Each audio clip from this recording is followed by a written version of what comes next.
السلام عليكم ورحمة الله وبركاته. ازيكم يا حبايبي؟ عاملين ايه؟ يا رب تكونوا بألف خير. اللهم صل وسلم وبارك عليك يا حبيبي يا رسول الله. لو لسه اول مرة تشوفوا قناتي فلايك وشير وسبسكرايب لوصفات الاكل مع اسراء. بحبكم في الله يا احلى متابعين في الدنيا. عندنا هنا بقى كنافة، لا هنعمل كنافة دي في الاخر، انتوا مش هتشوفوها معايا، بس احنا هنعمل دلوقتي القطايف العصافيري، اللي هي بنحشيها كريم شانتيه. جبنا هنا كريم اللي هو الكريم الشانتيه، ورحنا حاطين عليها ميه ساقعه، ورحت ضربها في الخلاط. اللي ما عندوش مضرب اعملها لك في الخلاط اهو. ورحت جايبه كيس الحلواني ورحت مفضيه فيه وحطيته في التلاجة يسقع عقبال ما انا اخلص القطايف والكنافه. تمام لحد هنا. نجيب بقى القطايف ونروح قافلينها نص قفله زي ما انتوا هتشوفوا دلوقتي. ايوه زي كده نص قفله، ونحطها على الصينيه بقى. هنعمل نص كيلو ده كله، والباقي والنص كيلو التاني هحشيه. يعني انا حابه اعمل من ده ومن ده عشان اللي ما بيحبش ده ياكل ده.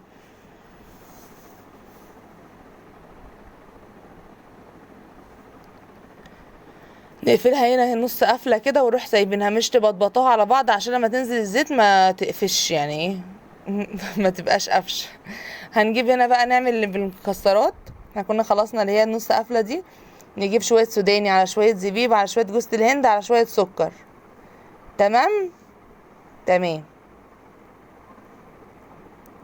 انت بقى ما بتحبيش المكونات دي، ممكن تحطي المكونات اللي انت بتحبيها يعني عادي براحتك، ده يرجع لذوقك انت. شويه سكر مش كتير. وبرضه هحط في الطبق التاني شويه سكر وعليهم شويه كاكاو. انا شورت لكم الطريقه دي كذا مره، فما شورها لكم تاني يعني، بس انا بديكم فكره انا هعمل ايه وايه.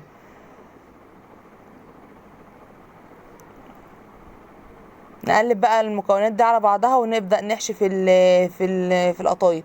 بس وانت بتحشي بقى خلي بالك يعني مش تملاها قوي عشان تقفل معاكي وما تتقطعش منك في الزيت، تفتح. لو انت بقى عايزاها تعملي حسابك وانت عند الراجل اللي هو بيعمل القطايف، تقولي كبرها لي شويه. لو انت عايز تحشيها حشو كتير يعني خليه يكبرها لك شويه.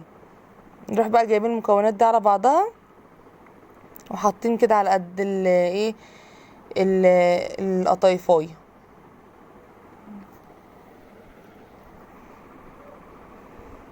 اللي تلاقيها زياده شيليها. ايوه كده.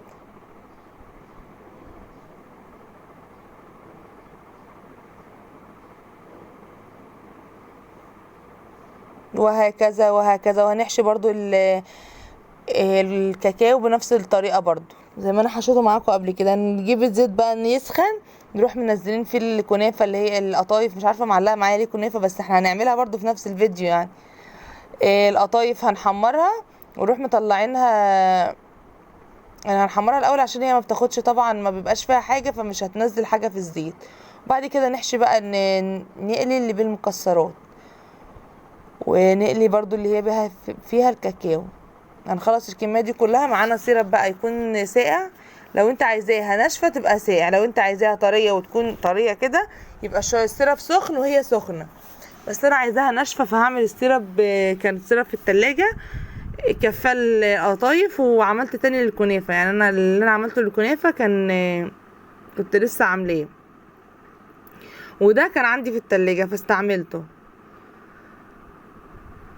ننزل بقى. هما مش على فكره ما بتاخدش سيرب كتير اصلا، القطايف ما بتاخدش سيرب كتير يعني. هما كانوا شويه ربع البطرمان ده وكفوها، كفوا الكميه دي. احنا ما بنحبش الحاجه اصلا مسكره قوي يعني، ما بنحبش الحاجه بتجزع نفسنا كده، لا يعني تكون سكرها خفيف شويه. قد ايه هيكفوا شويه اللي عندي.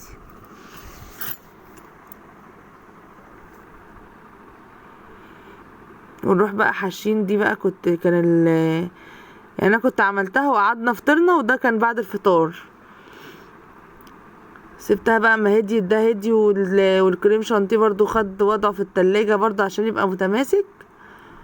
ورحت عاملاه عشان انا عندي المطبخ مولع بتاعي فبيسيح اي حاجه.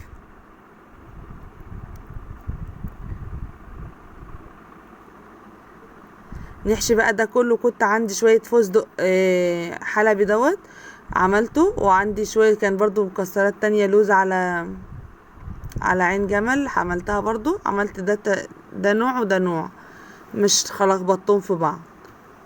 ده الفستق اهو، انت عندك شويه سوداني اتزوقي بيهم، مش عندك اي حاجه يعني جوز الهند ممكن تحمريها في شويه سمن بلدي وتروحي عاملاها. يعني هنقول افكار كتيره ان شاء الله للقطايف، هنعمل افكار كتيره ان شاء الله مع بعض. على فكره الفكره بتبقى تجيلي وانا بكلمكم، يعني مش ببقى عامله حسابي ان انا اقول ايه ولا اعمل ايه، يعني الكلام بيجي كده لوحده. نعمل بقى شويه انا حاطه عين الجمل مع اللوز عشان هما شكله واحد، والفستق لوحده عشان هو لونه مخضر كده بيبقى لونه حلو. ادي كده الطبق بتاعنا، شكله حلو ولا مش شكله حلو؟ يستاهل لايك، حط اللايك. انا شايفاك اللي ما حطيتش اللايك لسه.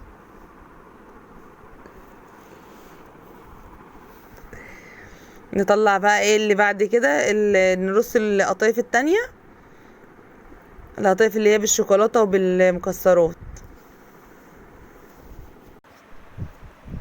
نرصها كده بقى. هفتح لكم بقى اللي بالشوكولاته وبالمكسرات، للي ما شافش الفيديوهات اللي قبل كده انا عملتها كذا مره، بس اللي ما شافهاش يعني يشوفها تاني.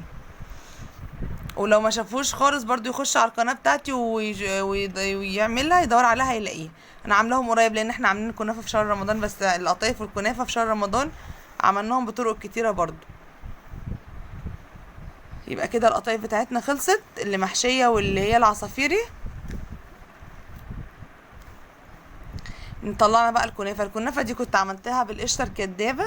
انا كنت عملتها قبل كده قريب الاسبوع اللي فات معاكم. الاسبوع اللي فات ده كنت عاملاها معاكم، فيعني ما عملتهاش تاني، بس لو عايزينها قولولي وانا اعملها لكم تاني. وبرضو اللي ما شافش الطريقه يشوفها في، بس انا كنت عاملاها في فخار. اللي ما شافش الطريقه يدخل يشوفها، انا كنت عاملاها في قوالب فخار، بس هنا بقى عملتها في صينيه كبيره عشان انا كنت يعني كنت عايزه كميه. جيت بقى رشرشت السمنه تحت في الارضيه ورحت حاطه عليها الكنافه بقى، ما حطيتش عليها سمنه. اللي شاف الطريقه بتاعتي هيشوفها تاني، يعني هيشوفها ويعرف انا عملت فيها ايه. رحت حاطه الكنافه ورحت حاطه القشطه فيها، القشطه الكدابه، ورحت برضه حاطه عليها الكنافه وسقيها السمنه من فوق، ورحت مدخلاها الفرن.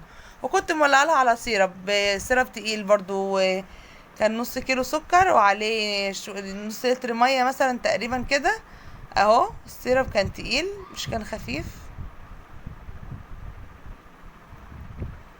ولا تقيل قوي ولا خفيف قوي، يعني مش تقيل قوي اللي هو التقل اللي يبقى عامل زي مثلا العسل الجلوكوز، لا احنا عاملينه برضو يعني ايه حلو. وكان الشربات سخنه عشان هي كانت بردت شويه، وانا مش كنت عايزاها تبقى ناشفه قوي، بس هي كانت محتاجه عادي شربات تاني، يعني كنا ممكن نعمل لها شربات اكتر من كده، نعمل لها يعني كيلو الا ربع كده مثلا. هنسقيها بقى ونسيبها لما تهدى شويه، وبعد كده نقطعها مع بعض. نلم بقى الليمون بتاعنا ده. القشر الكدابه برضو اللي مش عارف الطريقه، انا عملتها كذا مره، بس انا هقولها لكم سريعا كده. كيلو لبن عليه معلقتين كريم شانتيه، عليه معلقتين نشا، عليه معلقتين دقيق، ونفضل ده كله على البارد نقلبه ونروح رافعينه على النار، وما بحطش عليها سكر. بعد ما بخلصها خالص وتتقل وتبقى خلاص قوامها مظبوط، بروح جايه بقى حاطه عليها معلقه سمن بلدي او معلقه زبده، او يعني ايه عشان تديها ريحه البلدي كده، تبقى عامله زي القشطه. واللبن بيبقى بخيره فده بيساعدنا يعني، برضو بيبقى طعمها حلو. نقطع بقى، نطلع قطعة كده اهي، طلعنا قطعة اهي. شايفين الجمال؟ شايفين الحلاوة متماسكة وجميلة ازاي اهي؟ والطعم بقى كان حكاية.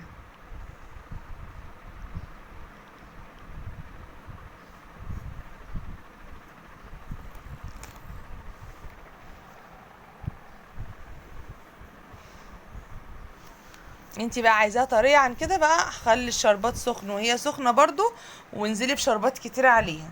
انا يعني نزلت بشوية الشربات اللي انتوا شفتوها ده على الحلقة، على الصينية دي كلها، يعني انا ما بنحبش الحلويات سكرها عالي، وتقريبا معظم الناس كده يعني.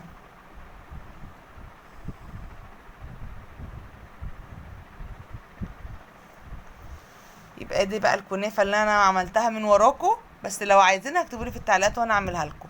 وادي الكنافه برضو، ادي الكنافه اللي بالقشطه، وادي القطايف اللي محشيه، وادي القطايف بالكريمه. يعني تشكيله حلويات النهارده جميله اهي.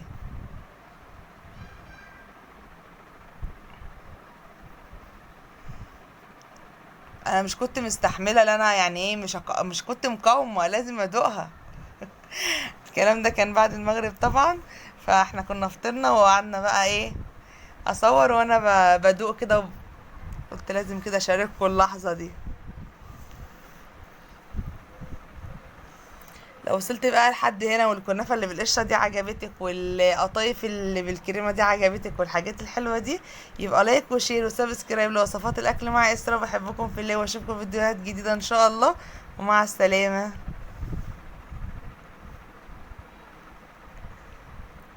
شايفين الشوكولاته ده لسه مش خلصت.